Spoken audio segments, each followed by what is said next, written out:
Just wanted to do a quick recap of the tour we had yesterday. We did the 6-hour Halifax Titanic historical tour. I got to tell you what, that tour exceeded Pam and I, both of our expectations. The night before, Pam was reading the reviews, and she said, "Hey, this guy gets some pretty good reviews. We may have a good tour." She said he even have a TV screen in the van. And I'll tell you what, we got there, had a great day, and I knew within the first 5 minutes of the tour that this was going to be pretty special. Polite, courteous, knowledgeable. I think I was a walking encyclopedia of Halifax, the Titanic, and the big explosion that occurred in 1917. We booked off of Viator, but you can book it if you're on a cruise ship. You can book it up through the cruise ship, or there's several other trip places that sell it. But it was $130 and worth every single penny. And you'll watch the video. Really, I just cut and pasted clips throughout the day of him talking and going through the cemeteries, him showing the TV. This is just a summary, but we had 6 hours of information with this fella.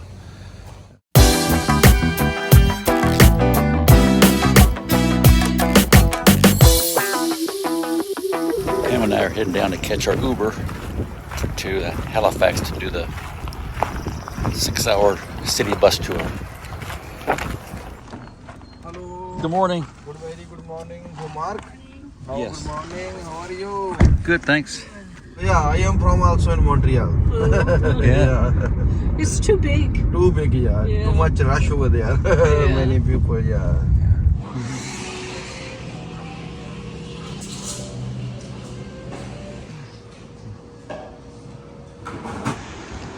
We're heading down to the tour right now. Pretty old buildings here. So we got a little group here today, guys. So I'm Paul, obviously. We got Mark and Pam just jumped on board, and behind you got Judy, Joan, and Ruby. Yeah. Hey, Joan. Hey, Ruby. Yeah. Hi. First of all, welcome to Halifax. So before we even move an inch here, guys, we're going to tell you about this building to our right-hand side here. So it's equal to the States, be Ellis Island. Or George W. Bush and Condoleezza Rice came to thank Canada for what was called Operation Yellow Ribbon. And what that was after 9/11, there was 239 aircraft diverted to 17 airports across Canada. And Halifax actually took the majority of them. We took 47 of the larger jumbo jets and Airbuses and put up close to 10,000 people here, some of them for well over a week. Followed by Gander, Newfoundland. Now Gander got all the press. The planes are coming from Europe. If they had passed the halfway point, they were told to land in Canada. If they hadn't passed the halfway point, they were told to turn around and go back to where they came from. Halifax Harbour is actually the world's second largest natural harbour. Number 1, Sydney, Australia. Our ancestors came here from France to build a better life. And also, we're going to go up there for 12 noon, catch the fire under the noon gun, the change of the guard. And then you see our town clock, which is a gift from Prince Edward, the Duke of Kent. Now, why is the clock stopped at 9:05? Because that's the time of the Halifax explosion. This is one of these stories that seems to have gotten lost in history. Even a lot of Canadians don't know the story of the Halifax explosion. And the other was a French munition ship called Mont Blanc. It's the actual manifest. Now, on board Mont Blanc was 2,146 tonne of wet and dry picric acid. Now, what's a tonne? A tonne is a metric ton, 2,200 pounds. What's picric acid? It's used in the making of artillery shells. It's actually more volatile than TNT. Speaking of TNT, 227 tonne of TNT on board, 56 tonne of gun cotton on board, and just to top it all off, the icing on the cake, 223 tonne of benzo, aviation fuel, or petroleum distillate. So this thing was basically a 3,000 ton A bomb. So as the two ships collided, the benzo barrel split open. As the ships pulled apart, metal on metal, there was a spark, there was a fire. See the cannon on the back of the Mont Blanc here, guys? That's 1,300 pounds of iron. And that flew 3 miles over to Dartmouth. We'll see that later on today when we get over to Dartmouth. And the anchor shaft went the other way. So 15 minutes after the fire started, there was an explosion. 365 acres of the north end of Halifax was leveled, flattened. 1,951 people were killed. 9,000 were injured. 25,000 people were left homeless. Our population at the time was only 60,000 people. So almost half the population was affected by this blast. Now, because of the Citadel, the shock wave came up in the north end, hit the Citadel, bounced back to the north end. Saved all the beautiful Victorian homes in the south end of the city, although glass was shattered within 200 miles away. Still to this date is considered the largest non-nuclear man-made explosion to this date. As I touched on, Oppenheimer, the father of the A-bomb, actually studied the data from the Halifax explosion for his building his A-bomb. Okay? So 365 acres leveled. Here's Richmond before the explosion. There's Richmond after the explosion. That evening there was a snowstorm. 16 inches of snow fell. Worst snowstorm in a decade. In a way, it was a blessing. It put out a lot of the fires. But if you're caught underneath the debris, you froze to death. Now, in every disaster, no matter where it's at in the world, there's always at least one miracle story.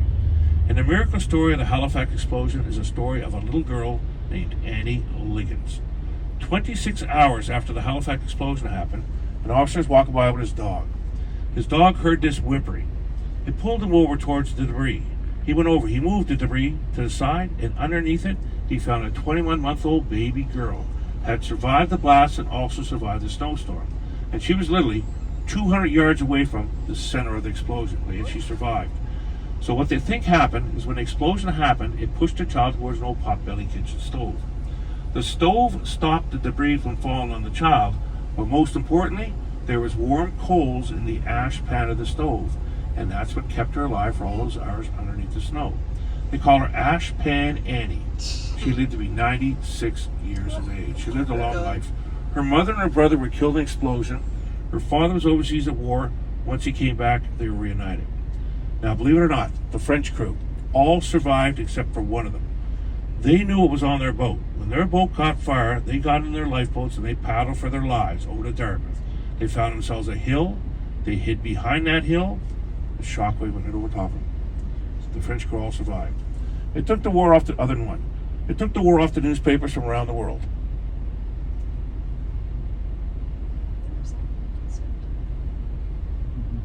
Now, the most unique connection is with Boston, or New England. Within 2 hours of hearing of the Halifax explosion, the New England states, and Boston in particular, start to load up a trainload of medical supplies and medical teams, including over 100 doctors and over 300 nurses to come up and help us during our hour of need.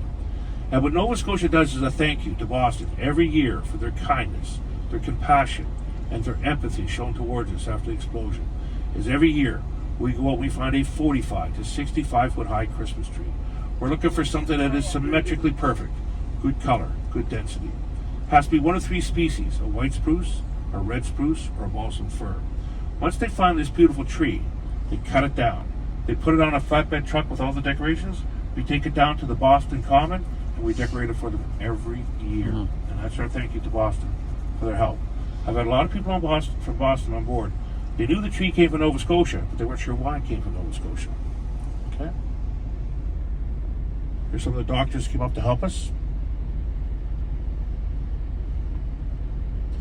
Now, when Mont Blanc came up from New York, it came up unescorted. Now, during peacetime, it would have flown a red flag to say it's full of munitions. But flying a red flag and having U-boats off our coast wouldn't have been a very bright idea. So Captain Emmy Demedeck, the captain of Mont Blanc, decided not to fly a red flag.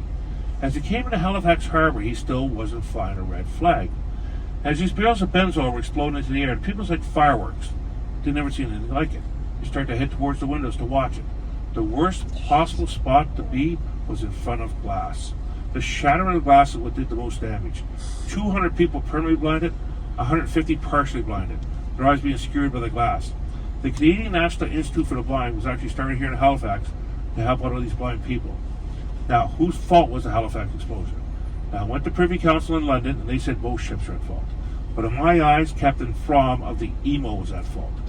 Emo was heading down to New York to pick up some grain for the Belgian people. And as he was leaving the basin, there was a slow-moving barge being pulled by the Stella Maris, a tug, and also a slow-moving American tramp steamer. Captain Fromm thought he had enough time to get around those two vessels and get back into his channel. So he pulled out and he went full steam ahead. And then he realized he'd made a mistake. He didn't have enough time. Captain Emmy Demedeck seen him coming towards him. He gave one blast of his whistle. You're in the wrong channel. You need to move. Emo came back with two blasts of her whistle. I have nowhere to go.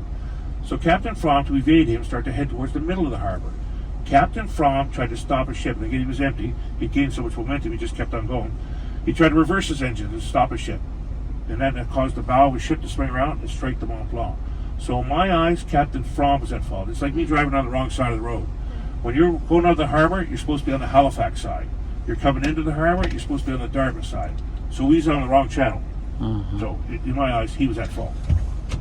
But Privy Council said both ships were at fault. And of course, all the crew of the Emo were killed. So, they tried to blame it on the French crew, right? But it wasn't their fault. They were in the right channel. It was Captain Fromm. So it was picked up by Carpathia and went to New York. George's body was never found. We'll see his home a little later on. That's how they communicated back in the day. So the tallest one's what they call a commercial post. So what they would do is they would fly a flag to tell you what shipping company was attending. And they'd also fly a flag to tell you what that shipping company was carrying that day. It's the Freak Lunchbox.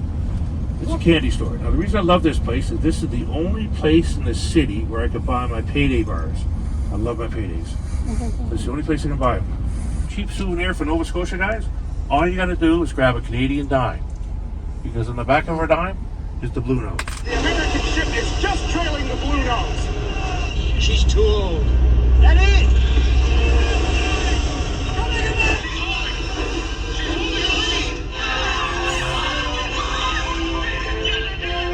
Her last race and still undefeated, the Blue Nose out of Lunenburg, Nova Scotia was fastest in the world for almost 20 years. So all the way around the building, carvings all the way around the building. As you turn the corner here, we can see St. Mary's Basilica, built entirely out of Nova Scotia granite. The spire on the top of it juts 128 feet in the air and is the tallest dressed or finished spire in North America. The building in front of us is the Glebe, that's where the Archbishop lives. And also coming up on our left here is our beautiful our beautiful law court, sandstone building, actually. Now, this park was decimated last year. Somebody went through this park last year with a hatchet or a machete and they attacked 30 high-valued old trees, like gifts from Queen Victoria, old trees. And they did what's called girdlings. They went around the bottom of the tree into the trunk and they cut out all the bark, and apparently this will kill the trees. Now, as soon as you go through the gates, you want to grab a cup of coffee, a really good cup of coffee. We're taking the bus walking tour. We dropped us off at the public gardens for 20 minutes to walk through. It's a really great tour so far. The guy's very informative, very knowledgeable. And this place is pretty. Over there.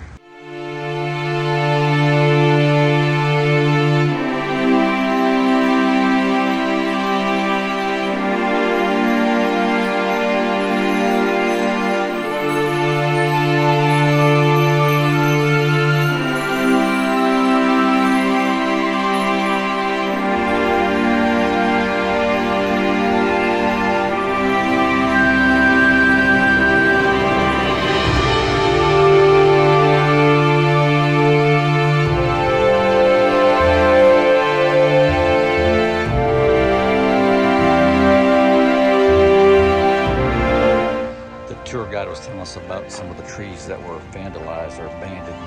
That's one of them right there. It's a shame.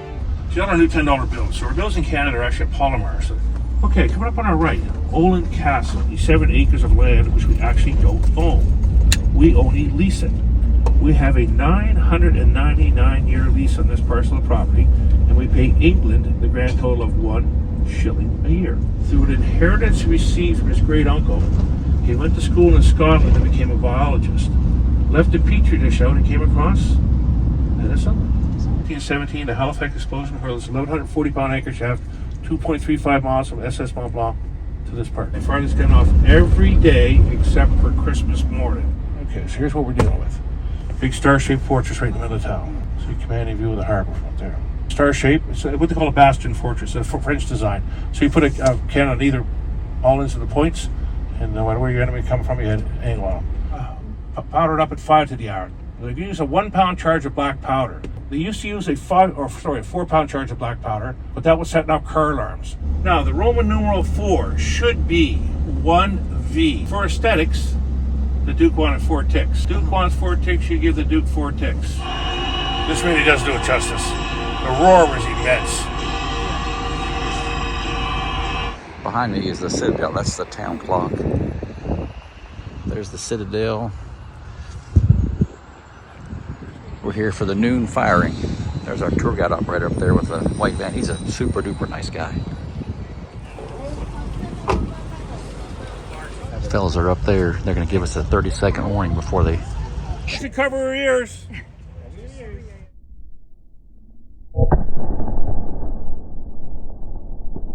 This is the changing of the guards. Once this is all done, back to the van, okay, guys? Okay, thank you. And she's pretty good. She'll try to keep them over to the right here for you.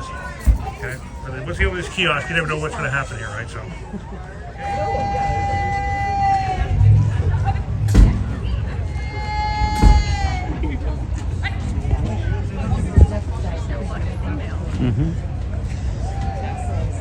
I think it is.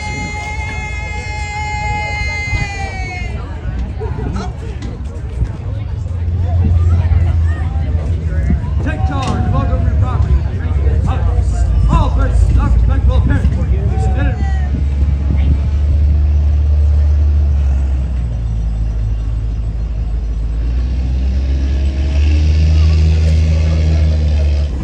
Of those 328 bodies recovered, 119 were buried at sea. When they pulled you out of the water, if they perceived you to be a third class, there's 121 buried at Fairview Lawn. Now, why does that have the majority of the bodies? Because it's considered a non-denominational cemetery. $10,000 reward, which in today's money is about $250,000, for finding the body of Colonel J.J. Astor, who at the time was the richest man in America. Now, I believe this to be the body of J.J. Astor being involved. So you're going to see there's a lot of them that are unidentified. There's 41 unidentified victims of Titanic buried here in Halifax. So this was the final body pulled out of the water, 328. But see, I can barely make the names out on them, guys. Well, she was identified through the pillbox she had on her. When they pulled her out of the water, she had a pillbox. So there's 41 unidentified. You can pretty well get a good shot of it here. Right there. So you're going to see a stark contrast, what we're seeing here, what we're going to see at Fairview Lawn when we get there. Is that he took Carpathia, swang it around, and went full steam ahead through an ice field that just had sank the largest ship on the planet. But very, very little is ever said about Carpathia, Captain Rolston.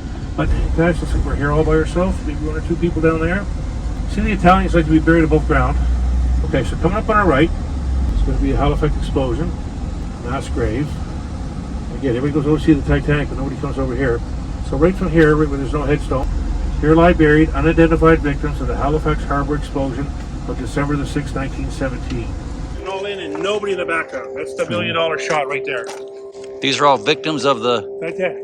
April 15th. So over here you see Elma Paulson. She perished with her 4 children on Titanic. For years, he was actually a first-class steward. And on his body, when they recovered him, he had a key in his pocket that said pensionman key. The pensionman key was the key to the liquor cabinet. They sold it for $131,000 US. He was the violinist on board Titanic. Now, a few years ago, beside his headstone was a little black box. So I reached over, opened it up, inside it was the tiniest little violin you'd ever see. They kept a lot of clothing in the archives. In Halifax, we actually had the largest collection of Titanic artifacts anywhere on the planet, even more than Belfast has got. They paid double wages, double rum rations for the gruesome job of recovery. Titanic passengers saved, while they're being towed to Halifax. It gets worse. All Titanic passengers are safe, transferred in lifeboats at sea. Boy, did they get that wrong. lunch on the van tour. There, so I can see the. And this is the platter. Thank you. Can I get you guys any ketchup, vinegar, salt, and pepper? Ketchup, please. Yeah. And you? Lunch in downtown Halifax. Looking over the harbor. Just had a nice lunch. The tour director brought us to his favorite place, Evans. There's a market here. You can look around, shop around. What a lovely day.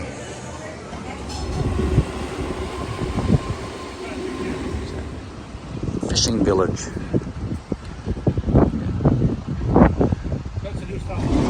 Okay.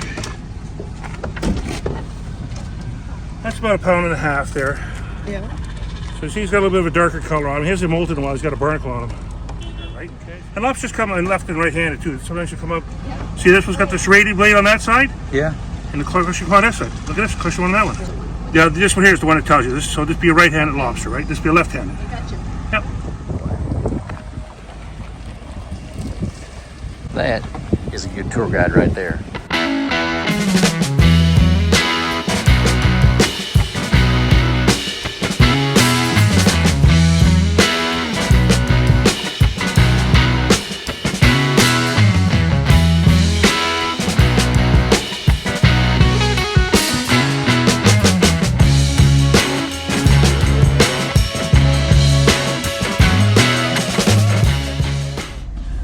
her back to her private plane, and she passed me this brown envelope, and inside is this beautiful picture of her to Paul of Reba. Prince, when I drove him, that's my limo pass for him. He left a towel in the car. I sold it on Kijiji for $50. In hindsight, I wish I hadn't sold it. On his rider, he wanted purple roses. I don't know why. He never even looked at them. Okay, and then we cut out a deck, lower it down to a barge. The whole key to this was this gantry, holding everything together. I guess the icing on the cake was when the tour was over with. Pam and I normally had to have walked 20 minutes back to the ferry terminal, paid like $6 or $8 to ride the ferry back across to Dartmouth, then Ubered from Dartmouth up to Shuby Campground. And we were talking to Paul McNeil, O'Neill, I forget which, the owner of the tour operator, the guy.